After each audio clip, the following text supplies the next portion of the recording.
shared interest, a family reunion, the hardest game in the New York Times. Connections are also what help our bodies to function.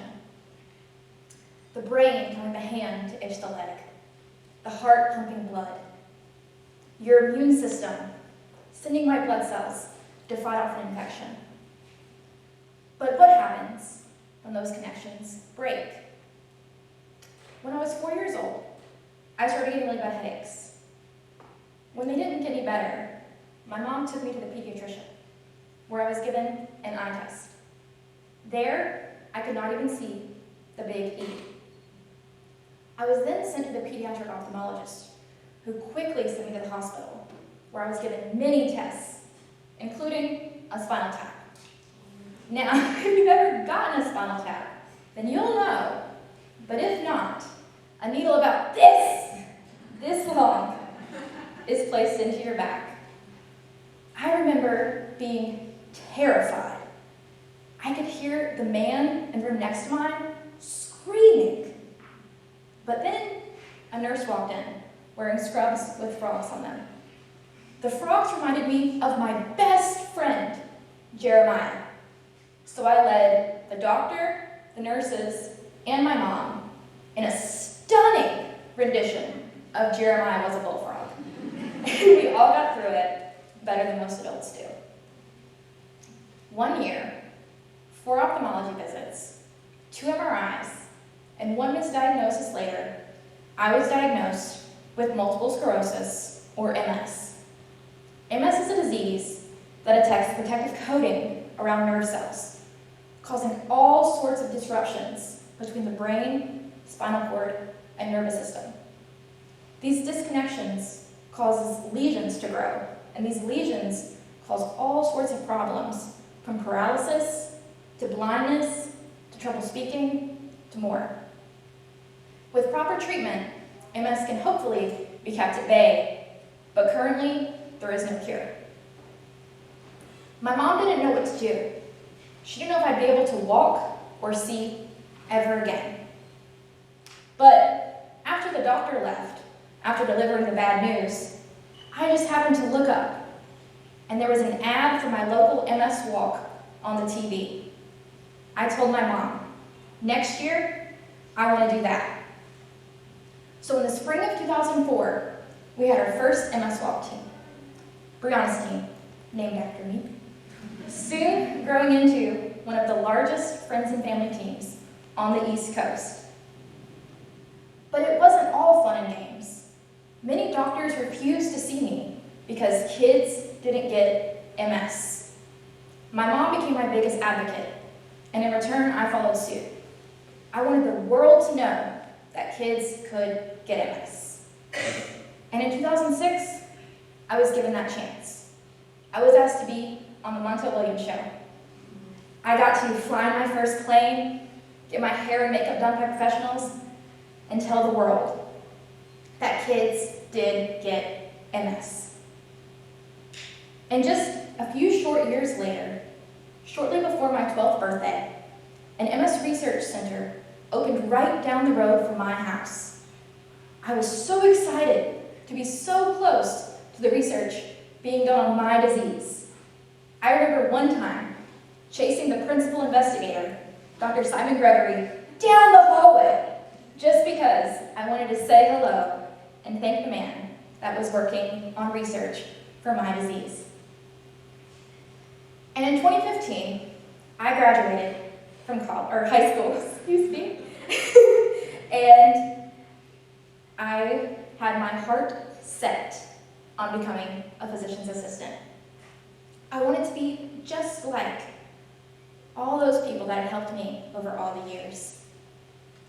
And I had my heart also set on Meredith College. I wanted to take classes in the beautiful science building, find out what corn was, and just be ready for the unexpected. And that's what college was, unexpected. None of these people knew that I had MS. None of them knew my whole life story. Would I share?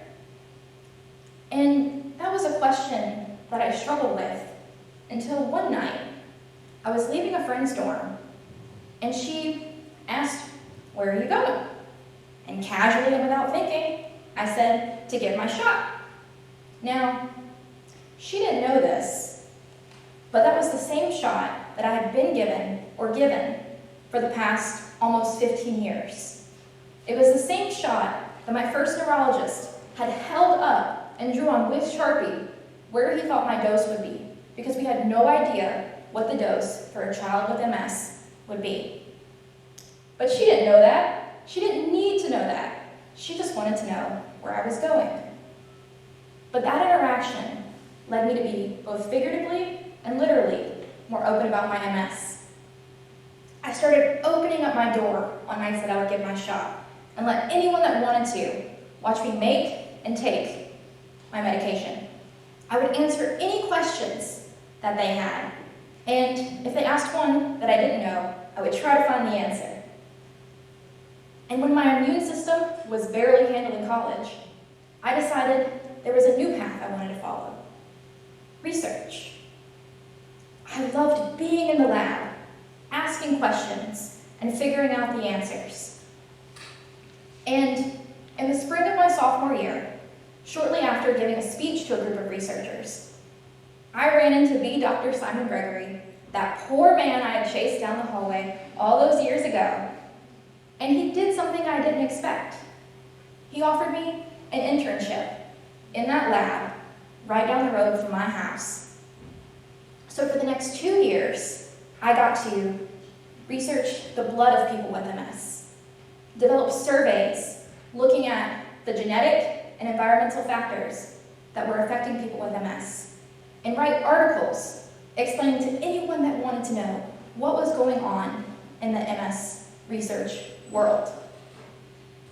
I am forever grateful for everything I got to do under the watchful eyes of Dr. Simon Gregory and Dr. Sabrina Cote. To do research on your own disease is a feeling I don't think I'll ever be able to fully explain. But doing research, even on a small scale, led me down a path I never thought about following: advocacy. So, in the spring of my junior year at Meredith, I got on a plane and flew to DC and started talking to my Congress members about what they could be doing for people with MS.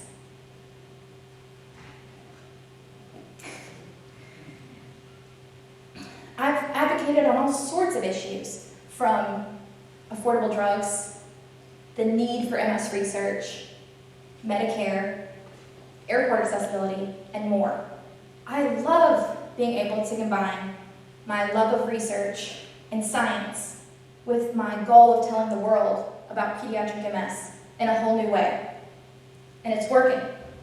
Just this past year, I was recognized on the House floor for all that I've done for people living with MS, especially pediatric MS. And in 2019, I graduated from Meredith with my degree in biology. Woo! I'm kidding.